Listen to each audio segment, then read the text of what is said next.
I just want to say that I do apologize to the court, and I apologize to my mom. And I'll be dealing with some things like mental health, but I just want to get a chance to get home and take care of my kids. I miss graduation, I miss prom, my whole senior year. I got a 5-year-old in kindergarten, and my mama got to take care of. I'm just tired. And I want the opportunity to get my life together. I'm tired of this. I'm tired of this. I'm old. I miss my daughter's graduation. She spoke at Westbrook graduation. I was not there. I'm tired. My baby asked me why I'm the only mom. I'm not at mom's and muffins. That is embarrassing for my kids. I was going for my kids. I just want a chance to do. Court entered pleas of guilty in cause number. Notice how emotional she was just a moment ago, but watch how quickly the court shifts gears into cold, hard facts. Case numbers, prior convictions. This is where the sympathy starts colliding with reality. Numbers 23-0928, 23-2106, 23-2107, and 24-1925. All of those were theft of property with previous convictions. I have received the pre-sentence report. Has everyone had an opportunity to review that report? I think so. State has, Judge. And there was no agreement. This was just open to the court. Is that correct? Yes, Your Honor. I believe so, Your Honor. I didn't represent her at the stage where she entered the plea. Okay. My understanding is that They were open. And are there any additions or corrections to the pre-sentence report? None from defendant. Not from the state, Judge. In addition to reviewing that, the state has filed a couple of things. Big legal moment right here. The state wants her sentences to run consecutively, meaning one after another. That could easily double or triple her time behind bars. For someone already pleading for her kids, that's devastating. One is a motion for me to run any sentences consecutively, which means obviously stacked on top of each other. And I think I could do that in, I think 2106 and 2107, maybe not, but the other ones I can. Is that, are they different dates? I think they're all different. Are they? Hold on, I'm looking. Yeah, they're different dates. Let me make sure. I think all 4 of them are. They are. All right, so asking me to stack any sentences, and then he has filed a sentencing memorandum as well, in addition to a motion for me to deny discretionary jail credit. So, Mr. Kimler, if you would like, you may proceed. Your Honor, I would just note that seems to be an aberrant practice as far as its harshness that the state is attempting to exert on this defendant, and I don't know that it stands out from the hue of other cases before this court to deserve such treatment, but it is what it is. I would just observe, first of all, regarding the state's posture on consecutive sentences and the denial of discretionary jail credit.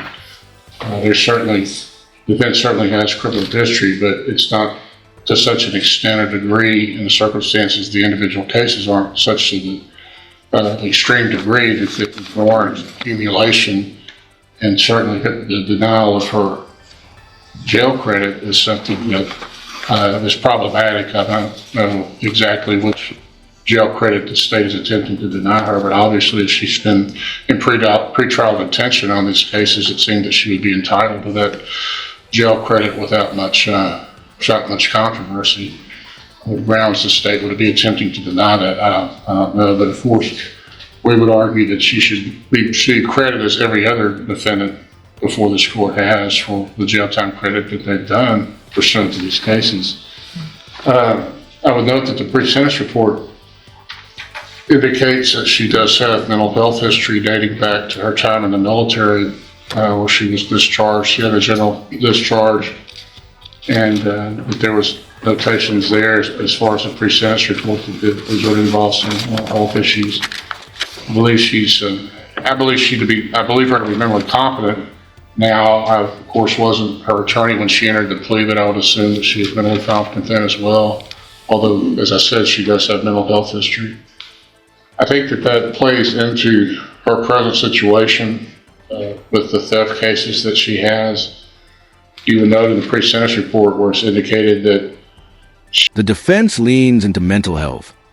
arguing she stole not out of greed, but desperation to treat herself. It's a powerful angle, but judges have heard this before. Will it actually sway the outcome? She was unable to afford the mental health treatment and the pharmacological remedies that are provided through prescriptions, and that she was self-medicating and had turned to theft in an attempt to maintain funds necessary to self-medicate. She indicates in the report that her memory indeed was impaired on 3 of these offenses, and she doesn't seem to remember this. She doesn't attempt to minimize or mitigate her conduct in that regard, where she does in fact indicate that she accepts responsibility fully for her actions. But I think that that's indicative of, again, the circumstances surrounding these offenses that, of course, I guess it seems everyone in front of the court these days is finding mental health issues as something that mitigates their criminal conduct. But I do think that in this case it is well documented, going back again into her military history, that she has suffered from mental health issues. I think probation is an option with the court. Obviously, these are state jails, and the court can put her on probation.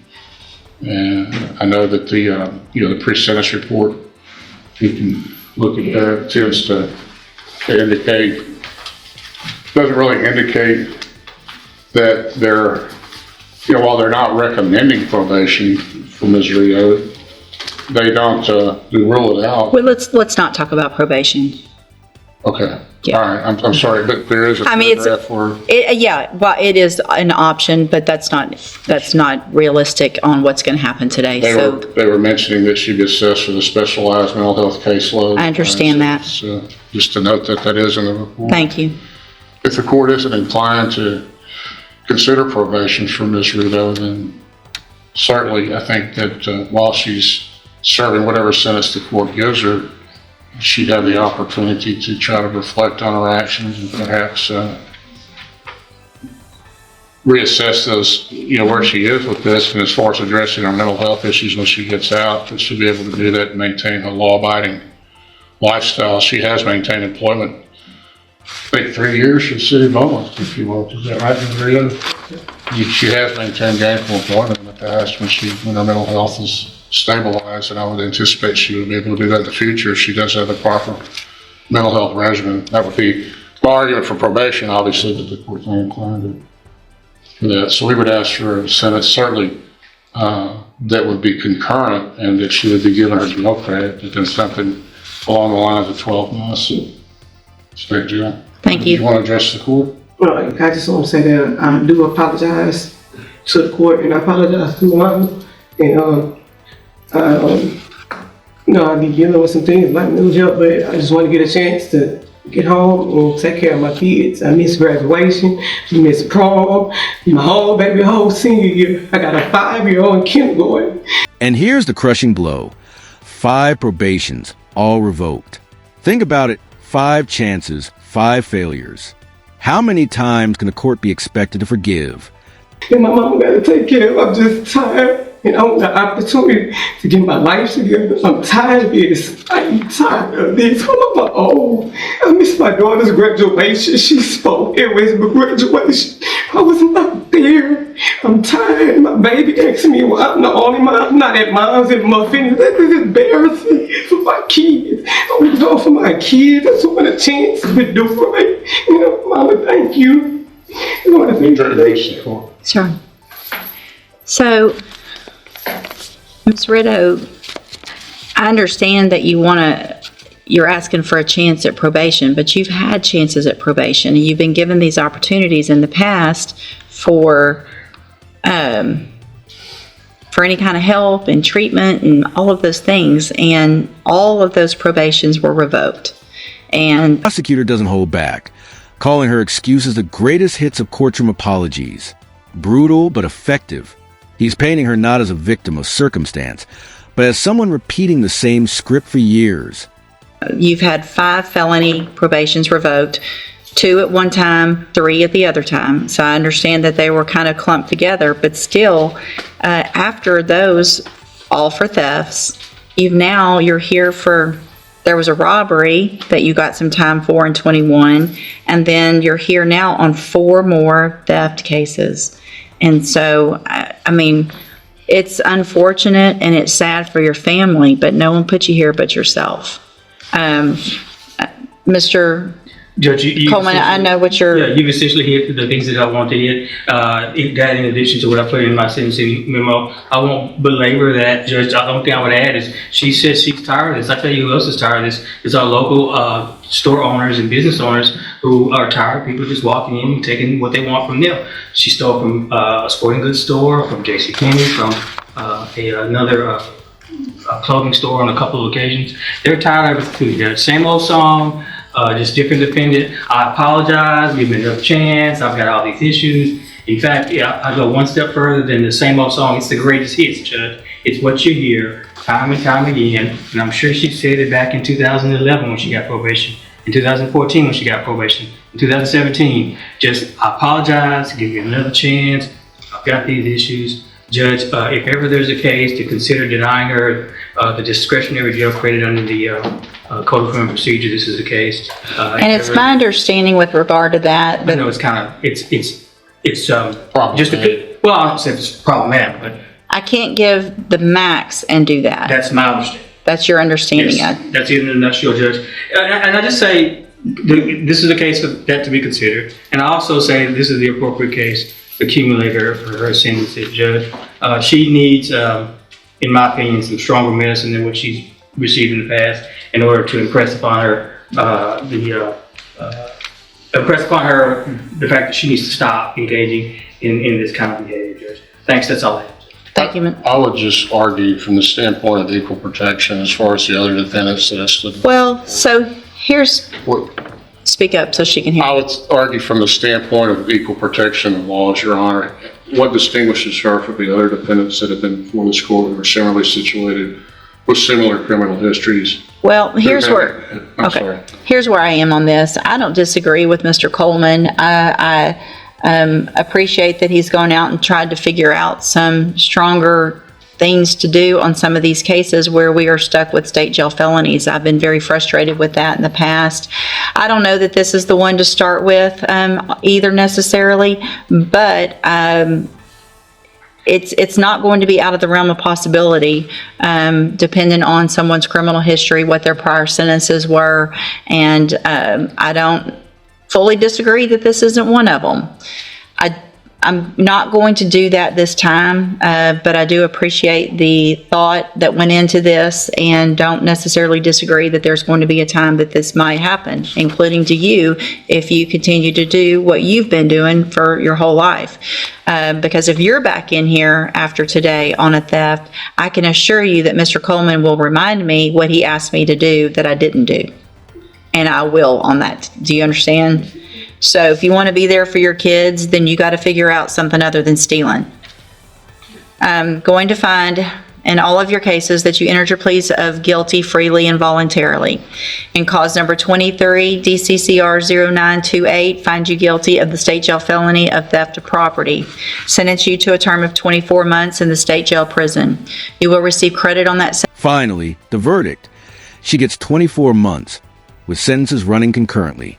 That means she won't serve extra years stacked up. A small mercy. But the warning is crystal clear. One more theft, and the court won't be so forgiving.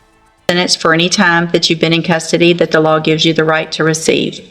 Cause number 23, DCCR 2106. Find sufficient evidence to find you guilty, and at this time find you guilty of theft of property. Sentence you to 24 months in the state jail prison. You will receive credit on that sentence for any time that you've been in custody that the law gives you the right to receive. Clause number 23, DCCR 2107. Find sufficient evidence to find you guilty, and at this time find you guilty of theft of property. Sentence you to a term of 24 months in the state jail prison. You will receive credit on that sentence for any time that you've been in custody that the law gives you the right to receive. Clause number 24, DCCR 1925, find sufficient evidence to find you guilty, and at this time find you guilty of theft of property. Sentence you to a term of 24 months in the state jail prison. You will also receive credit on that sentence for any time that you've been in custody that the law gives you the right to receive. These cases, I am going to run them concurrently, which means together at the same time. Part of the reason I did the 24 months is because I'm going to see that when you come back, that this is the max on a state jail felony you can get. So next time, whoever's here, if it's me or someone else, is going to see that you have progressively gotten worse, your sentences have gotten worse, and when someone like Mr. Coleman files something asking that these run consecutive or that we deny credit, that's likely to happen. I'm handing you in all 4 of your cases the trial court certifications. These show that these were not agreements, and so you have not waived your right to appeal. You can talk to Mr. Kimler about that. I have also handed you a written admonishment regarding your ineligibility to possess a firearm or ammunition. Because of the judgments entered against you, possession of a firearm or ammunition could lead to charges against you. Firearm is a legal term, and you should read the written admonishment I provide you to see what devices qualify as a firearm. If you have questions about the laws that make you ineligible to possess a firearm or ammunition or about how long that lasts, you can talk to Mr. Kimler. Good luck to you, ma'am. You can go back with the bailiff. Thank you for